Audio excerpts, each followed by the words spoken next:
ബിസ്മില്ലാ വസ്സലാത്തു വസ്സലാമു അലാ റസൂലില്ലാ വഅലാ ആലിഹി വസഹ്ബിഹി അജ്മഈൻ അമ്മാ ബഅദ്. സഹോദരന്മാരെ, സഹോദരികളെ, ഖുർആനുമായി ബന്ധപ്പെട്ട് പറയാനുള്ള ഒരു കാര്യം, അതിൻ്റെ മര്യാദകളിൽപ്പെട്ട ഒന്ന്, ഖുർആനിൻ്റെ പാരായണം സ്ഥിരമായി നിർവഹിക്കണം, അത് സ്ഥിരമായി കൊണ്ടു നടക്കണം എന്നതാണ്. അതല്ലെങ്കിൽ വിശുദ്ധ ഖുർആൻ പാരായണം ചെയ്യുക, അത് മനഃപ്പാഠമാക്കുക, വീണ്ടും ആവർത്തിച്ച് ഓതിക്കൊണ്ടിരിക്കുക, ആ മനഃപ്പാഠം വീണ്ടും വീണ്ടും ആവർത്തിച്ചു കൊണ്ടിരിക്കുക, ഇത് ചെയ്തിട്ടില്ലെങ്കിൽ നമ്മളുടെ മനസ്സിൽ നിന്ന് ഖുർആൻ പെട്ടെന്ന് മായ്ക്കപ്പെടും. അക്കാര്യം നമ്മൾ പ്രത്യേകം ശ്രദ്ധിക്കണം.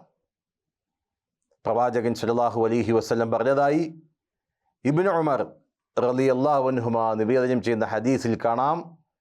നബി സല്ലല്ലാഹു അലൈഹി വസല്ലം പറഞ്ഞു, തീർച്ചയായിട്ടും ഖുർആനിൻ്റെ ആള് കെട്ടിയിടപ്പെട്ട ഒട്ടകത്തിൻ്റെ ആളെ പോലെയാകുന്നു. അതിനെ അങ്ങനെ നിർത്തിയാൽ അത് ഒപ്പമുണ്ടാകും, അതിനഴിച്ചുവിട്ടാൽ അത് വേഗം പോകും എന്ന് പ്രവാചകൻ സല്ലല്ലാഹു അലൈഹി വസല്ലം പറയുകയുണ്ടായി.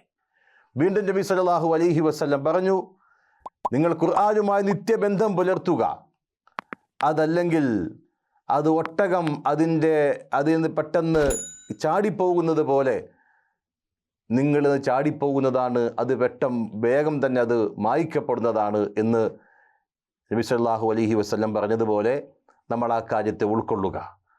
അതുകൊണ്ട് തന്നെ ധാരാളമായി പതിവായി ഖുർആൻ ഓതാനും അത് പഠിക്കാനുമൊക്കെ നമ്മൾ സമയം കണ്ടെത്തേണ്ടതുണ്ട്. ഇല്ലെങ്കിൽ നമ്മളുടെ മനസ്സിൽ നിന്ന് അത് നീങ്ങിപ്പോകും, അത് നീക്കപ്പെടും. അതുകൊണ്ട് പതിവായി ഖുർആനുമായി ബന്ധപ്പെടുക, ഖുർആൻ്റെ പാരായണം പതിവാക്കുക, മനഃപ്പാഠമുള്ള കാര്യങ്ങൾ വീണ്ടും വീണ്ടും ഓതി ഉറപ്പിക്കുക. അതാണ് ആ വിഷയത്തിലുള്ള മര്യാദ എന്ന് മനസ്സിലാക്കുക. അള്ളാഹു അനുഗ്രഹിക്കുമാറാകട്ടെ. വൽഹംദുലില്ലാഹി റബ്ബിൽ ആലമീൻ. വസല്ലല്ലാഹു തആല വസല്ലം അലാ നബീന മുഹമ്മദ് വഅലാ ആലിഹി വസഹ്ബിഹി അജ്മഈൻ. ആമീൻ ബിറഹ്മതിക യാ അർഹമർ റഹീമീൻ. അസ്സലാമു അലൈക്കും വറഹ്മത്തുള്ളാഹി വബറകാതുഹു.